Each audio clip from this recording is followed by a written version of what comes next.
Cindy is my name. I'm 37 years old. I'm married.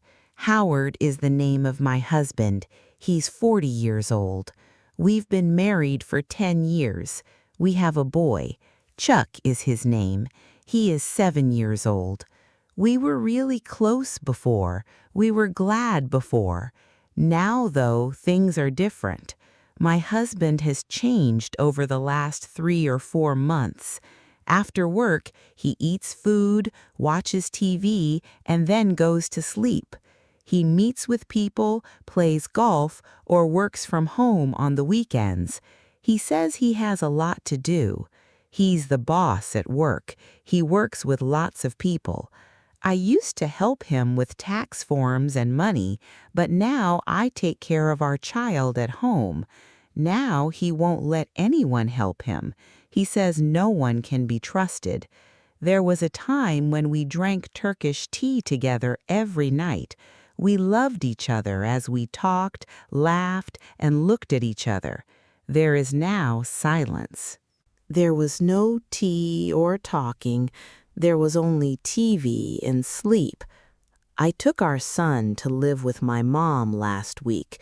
I wished to be with my husband alone. I thought he might just need to rest. I think he needed some time. He did, however, come home, eat dinner, and go to bed that night. He didn't talk to me. He left early the next morning. He didn't stay, even though it was the weekend. I was by myself in the kitchen. My tea was not hot. It was cold in my heart, too. In my own home, I felt like a stranger. I made a big choice that night. I needed to talk to him. I could no longer live this way. I looked for him that night. I made his favorite meal. I wore the red dress he told me he liked before. I did my hair and put on some makeup. He got home late again. He looked worn out. He ate in silence and didn't even look at my dress. My heart was beating fast. I was scared, but I had to talk. I had to know. I asked him in a soft voice, "Can we talk?" He looked shocked. "Now?" he asked. "Yes," I replied. We sat down on the couch and said, "Please." I tried not to get upset.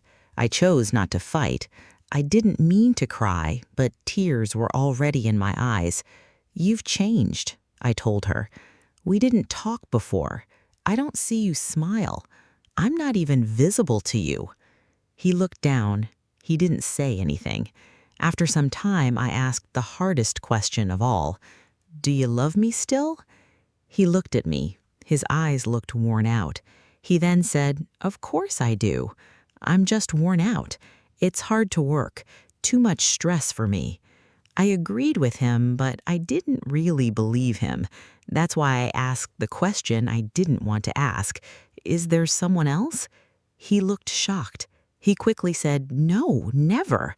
I'm just busy. I don't have time for anything. My mind is full. Cindy, I love you though. Could you please wait?" I saw his face. He seemed sincere. He put his hand on mine. "Please wait a little longer. I'm going to try to change." He made me want to believe him. I replied, "Okay, I'll wait," but I still felt alone in my heart. It had been days and weeks, but nothing had changed. He still got home late. He still ate alone. He still looked tired and far away. I tried to smile. I tried to wait my turn. I told myself again, he told me he loves me. He said he would try. I made the house clean. I had fun with our son. I even planned a trip for the weekend. We were the only ones there. He told me, "Not now," when I asked. "I have talks at some point next month." I sat in the dark that night. It was quiet in the house. Why does love feel so lonely? I asked myself in a whisper. There were smiles, hugs, and laughs in the old pictures I looked at. There were pictures from our wedding and our honeymoon. Where did all of that go? I took our son back to my mom's house one evening. I hoped we could talk while I waited for my husband. He went right to his office when he got there, though. There was no hello or smile. There was only a door that shut quietly behind him. I stood outside of that door. I put out my hand to knock, but I didn't. My hand dropped. I walked away after turning around. I was by myself in the kitchen with a cold cup of tea. In my own home, I felt like a stranger. Then I had an idea. It's possible that he no longer sees me. He might have forgotten who I am. I started to wonder for the first time if this was still a marriage or just two people living together. I got up early. I looked at the bed next to me that was empty. He was already at work. There was no kiss or a goodbye. I spent a long time looking at the ceiling. My heart was tired, not mad or loud, just worn out. My son and I had breakfast together. Though I smiled and played like everything was fine, I felt like no one could see me. I tried again that night. I stood by the door and waited. I smiled when he walked in. "Do you want to go for a walk?" I asked softly. He saw that I was cold and tired. "No, Cynthia, not now. After a while." I said yes, but my heart hurt. I put together a small bag for my son and me that night while he worked in his office. After that, I wrote a letter. "Howard, I still love you. I still have hope for us, but I can't be the only one. I miss your heart more than being with you. You told me to wait. There I was." I held out love, patience, and tears while I waited. I need to find myself now. I'm not going for good, but I can't hide any longer. The letter is on the table. I had tears in my eyes. The door was shut behind me. I held my son's hand.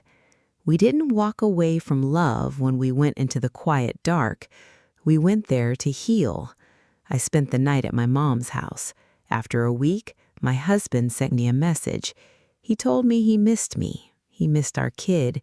He wished we'd come back. He said he was ready to change. I went back. I went into the living room one evening after putting my son to bed. It was a quiet night. He went to take a shower and left his phone on the table. I had no plans to look. I wasn't really. The screen did light up, though. My hands were shaking. A woman sent the message.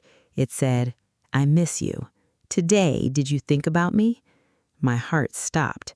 I didn't read the letter. I didn't need to. My eyes were filled with tears. Did this make him change? He smiled as he walked back into the room like nothing had happened. I saw him. How could someone I cared about make me feel so little? I was ready to scream. I almost cried. I didn't say anything because I was afraid of what they would say. I was afraid that if I asked, everything would come true. I slept next to him that night. He fell asleep easily. My heart was breaking into 1,000 pieces as I cried alone. He had my love, my time, my youth, and my life, but now he was paying attention to someone else. I didn't cry the next morning. I didn't yell. I sat down at the kitchen table. He came in and said, "Good morning." I didn't answer. He missed it. He went to work. My heart was heavy all day. I went outside to watch my son play. I smiled at him, but I was really sad. I made a decision that night, not because I wanted to hurt my family, but because I had to get away from them. I did nothing until he got home. He agreed to sit down. My voice was quiet. I saw a note. He looked at me and was quiet, I said. "I gave you 10 years of my life," I said. "I believed in you. I wish I could believe you, but I can't." He did not try to say otherwise. "I'm sorry," was all he said. "I did not mean to hurt you." That's when I knew it was real. The far away, the quiet, and the pain. I got up. I told them I needed some time to think, breathe, and get back to being myself. I put together a small bag that night and took my son to my mom's house. It hurt more than anything else, but love isn't always enough. It can be brave to pick yourself. I picked peace over pain. This story was fun to read. Please like, comment, share, and follow if you did.